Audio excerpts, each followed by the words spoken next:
Well, guys, after 2 years of the government paying people to stay home through furlough schemes, it seems companies are struggling to get them back in the door. This we have seen with airlines all spring, though some of that is caused by the security checks of getting them back to work and all of that nonsense. The general worker shortage, however, that we keep hearing about is currently being blamed on people on benefits and all of this, which of course does play a role because for some people they literally earn more that way than they do at work. Yes, as shocking as it sounds, people can actually end up better off being on benefits than working 9 to 5 like 6 days a week because wages are in the toilet and let's be honest, they have been for years. Couple this with generous state handouts and all I can say is what do you bloody expect? People are hardly gonna slog out 48 hours work a week to earn £20 more than they do claiming benefits, are they? This is actually something I've heard about myself, and for a bloody skilled profession here in London, I've gotta say. Then you also have to factor in the demographics of it because many people claiming benefits will literally be never offered a job full stop. I for one know many people who apply for 100 jobs a week here in London and never stand a chance because they're over 50 or 60 years old. Very few, if any, companies will employ these people, yet they're expected to apply for minimum wage jobs that won't even cover their bills if working 7 days a week.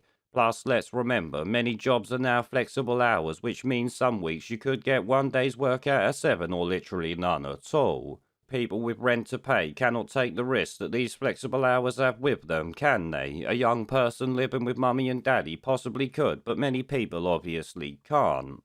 This is all thanks to the race to the bottom on wages that creates a situation where people are screaming we want minimum wage or the living wage like idiots, when really these terms shouldn't even bloody exist.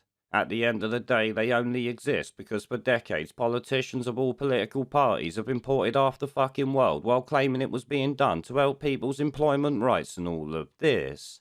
As many will know, immigration of any type literally does nothing but lower the wages for everyone, including the immigrants themselves. It never increases job wages because of supply and demand, obviously.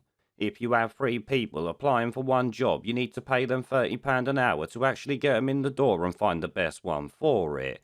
If you have 100 or more people applying for the same job, you can pay them £7 an hour because shitloads of people need jobs, and obviously one of them's gonna take it. It's literally the oversupply of workers that helps lower wages across the board and has been for years. So once again, the people to blame for this are the same people who let in the streams of immigrants into this country. It's not that the British public are lazy or scroungers or anything like that, it's that our politicians have created a situations where benefits can actually be more profitable than working. Of course, people say the government can change the benefits system from cash to vouchers or food parcels to encourage people to get a job, but I'm sorry to say it's never gonna happen. The reasons for this should be pretty obvious, but it's because any government pushing that idea is not getting elected next time round, or possibly ever again. The opposition would sit on a ticket of giving people their money back, and that would win the day, because as you know, money talks and bullshit walks, especially when it really comes down to it. As it stands, the only way I could possibly see of us reversing this downward spiral is removing immigrant workers from the country, but that would not be easy and could end up with the party doing it, losing power, like changing benefits to vouchers obviously would. You have to remember at the end of the day that many immigrants are friends or relations with British citizens who won't like their mates being deported for any reason, probably even if you told them they might get paid more for doing it. Plus, let's be honest, if the Tories do any of this, Labour and that would be all over it like a rash come election time, which is all they really care about, so the Tories are never ever doing it like I said.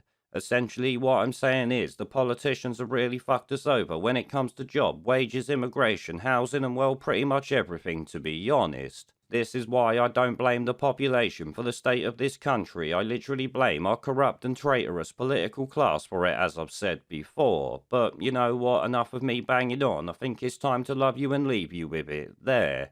So, as always, guys, thanks for watching, and remember to let me know what you all think down in the comment section below. Subscribe if you ain't already, and I hope to see you in the next one.